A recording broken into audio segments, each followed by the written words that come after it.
Welcome to the edge of breath. And by that, I of course mean a source of increased radiation breath is detected. edge. Probably this is the central core of the liner. Be careful, the radiation will kill you instantly in such a suit.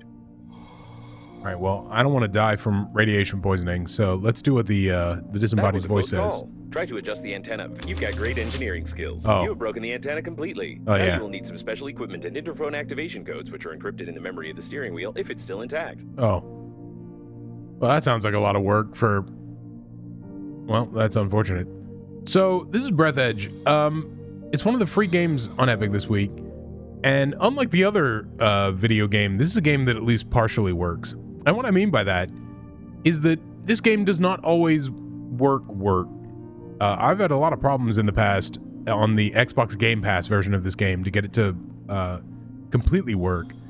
Though usually there's not too many issues, but I definitely have had issues. Look, let's go get some oxygen. As you can see the music change because we are running out of breath. Edge. Now, I don't like this video game. I'm going to tell you the truth right off the bat. I, at this point, compare all games of this style. When you discover a new blueprint of an item, it is automatically added to the memory reprocessor in the kitchen, where you can create this item like using this, the necessary resources. Speaking of things I don't like, so this game has a lot of style, and when I say a lot of style, I don't necessarily mean that as a good thing. It should be a good thing, because I traditionally like the aesthetics that this game is going for. Like this game is like, you know, it's kind of, what's the best way to call it? You know, thick punk.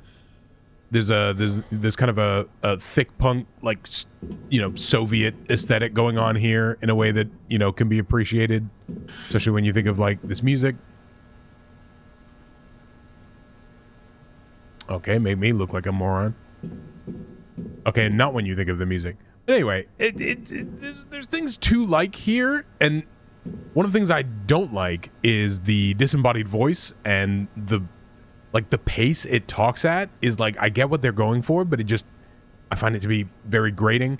I don't like the weird pseudo Fallout aesthetic that the game has either. Like, if you do, great. But I, at this point, find it very difficult to play a game of this genre and style, this sort of survival exploration game. I find it really hard to play a game of this genre without comparing it to the best game of the genre, which is, of course, Subnautica. And this is not personal opinion. This is objective fact. It looks like as we all know. You need to try to connect to it. That Subnautica is the best. I managed to hack the interphone one of just codes. Now all you know, it's just one of the best games of the past. Oh my god, this man is still talking fastly in an annoying way. I finally know what it feels like to watch my videos. So Subnautica is really good. All right, Subnautica is an amazing video game. And here's one of the things that I was really excited about when starting this game originally, when I played it months ago on Xbox Game Pass, was like, oh, so I'm gonna be able to like build a space station in this, like what one of my chatters kind of described as thick punk, and I thought that's a really good term for it, and I will be crediting him no further than that because I'm planning on stealing the credit for this term over the long term. But the problem is that you can't build stuff. Like, the only thing that you can build early on in this game is like little things that help you traverse further and further out.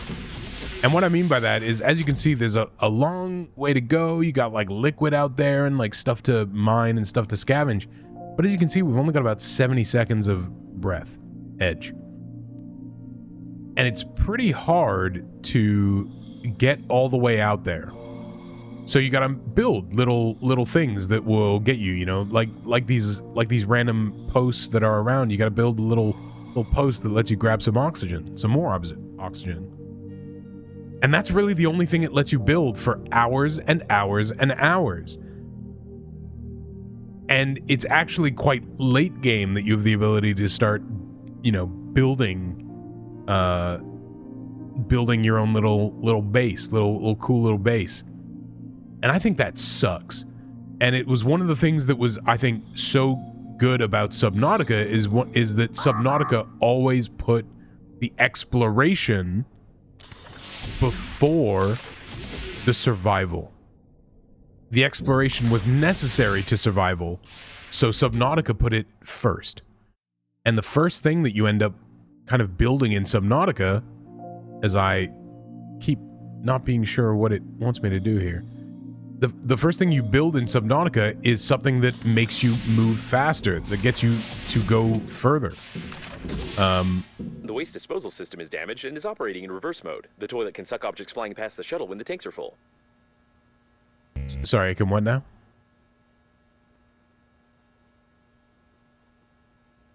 All right, was I peeing? I'm not. Oh, I'm sort of peeing. I'm relieving. Oh yeah, perfect. Yep. As intended. And great. Wait. I'm sorry. Did that just come out of me? Anyway, look, I like this little, you know, chest thing we got going here. It's pretty sick. Does it want me to create a debugging station? Nope. I got that. Where's my recipes? All right, we got this one. So we need 2 metal and a wire. And already you should understand what this game is. And I'm just sort of explaining this to you as far as, like, you know, this is what this game is sort of going to be for a long time.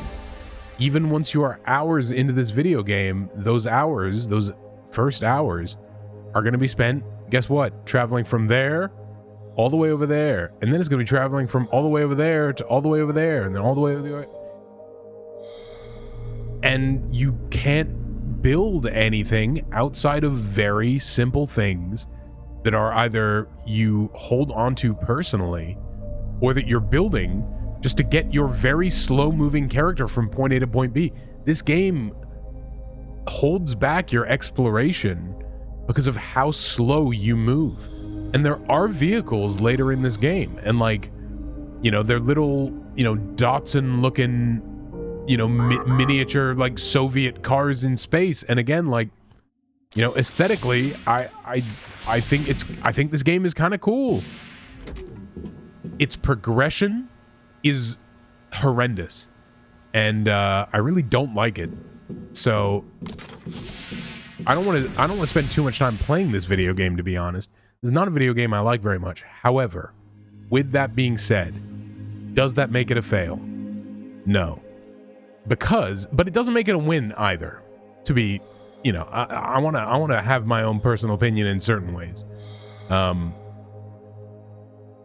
This is how fast you're going to be moving.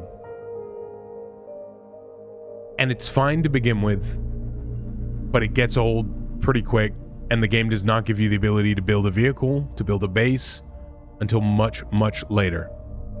It is one of the ways in which I just don't think this game works very well. It's unfortunate.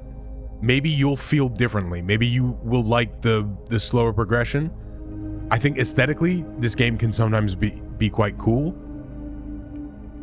I think most of the time, it's kind of annoying, and it can kind of start to grate on you a lot. So let's how far have we made it? That's how far we've made it, by the way. Well, here goes nothing. Into the great abyss. I'll see you all on the next one. Enjoy the breath's edge, and enjoy trying to play this in poker. I don't know what the connective tissue is between these two games, by the way, but as we choke to death here, it does make you wonder, is this life just one big gamble? Who knows? But here's what I do know. Mind your health, and I'll see you in the next one.